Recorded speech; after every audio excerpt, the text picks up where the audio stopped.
Olá, me chamo Juan Kendi e nessa videoaula falaremos sobre a ideia de melhor dos mundos possíveis em Leibniz.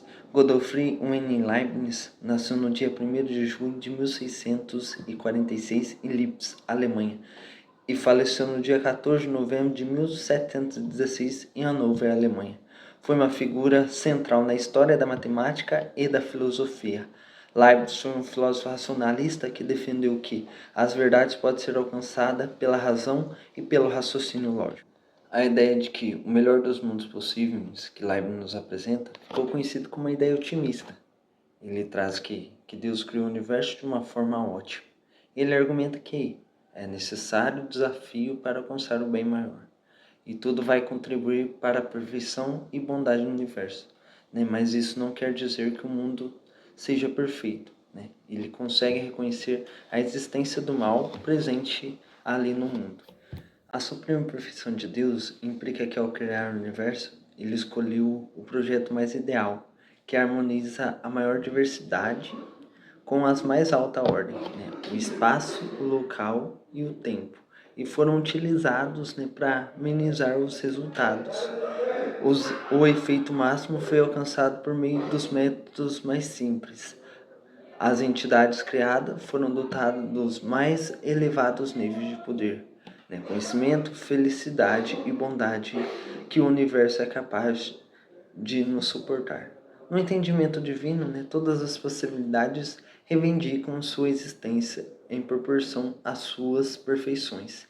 Assim, o resultado de todas essas reivindicações deve ser um mundo que é o mais perfeito que se pode imaginar. Nem caso contrário, não haveria justificativa para essa realidade existente. Para que consigamos compreender a suprema perfeição de Deus, imaginemos que Deus é um jardineiro, e a partir do momento ele está projetando um jardim. Ele escolhe diferentes tipos de planta e ele busca organizá-las de forma harmoniosa.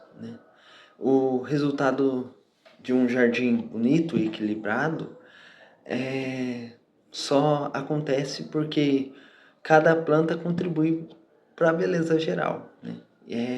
Com esses exemplos conseguimos entender a suprema perfeição de Deus.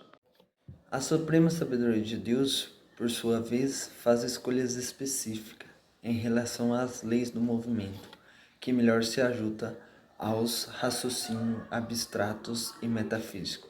Essa lei mantém a quantidade de força total ou absoluta, ou assim a mesma medida de força relativa ou de reação, além de uma força derivativa e constante.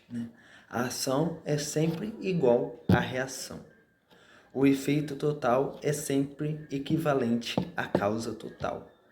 E ao considerar apenas as causas eficientes ou a matéria, não conseguimos explicar essas leis do movimento, mas muitas das quais foram descobertas em nossa era.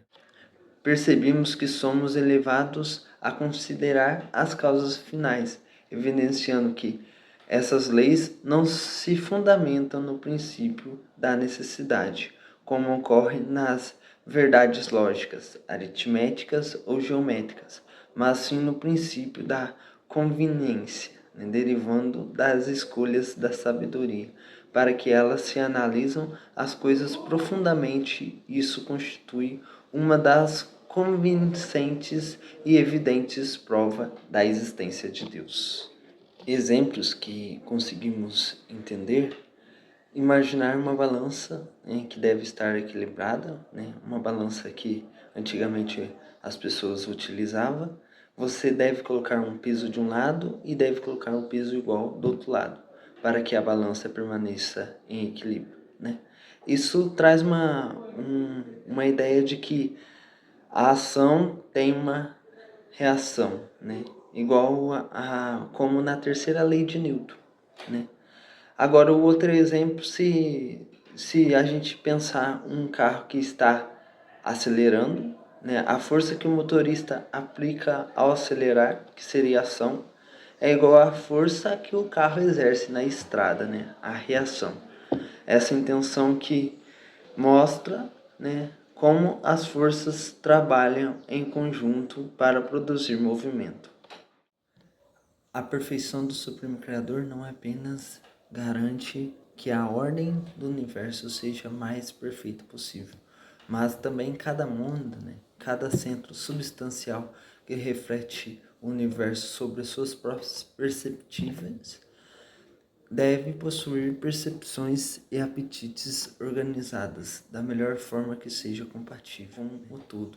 Isso implica que as almas, ou seja, as mônadas mais prominentes, os próprios seres vivos, não podem permanecer inertes em estados de entorpecimento, morte ou qualquer outras condições acidentais em que se encontram.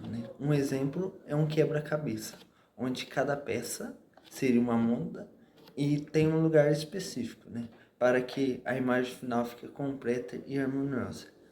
Todas as peças devem estar em seu lugar e conectadas. Se uma peça estiver fora, do seu lugar ou não for usada, a imagem não será perfeita. Não conseguimos ter uma imagem perfeita ali.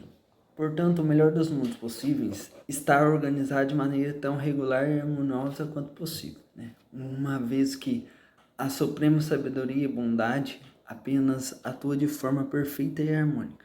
O presente contém em si o futuro, que se pode ser discernido no passado, como o remoto sendo expresso no próximo.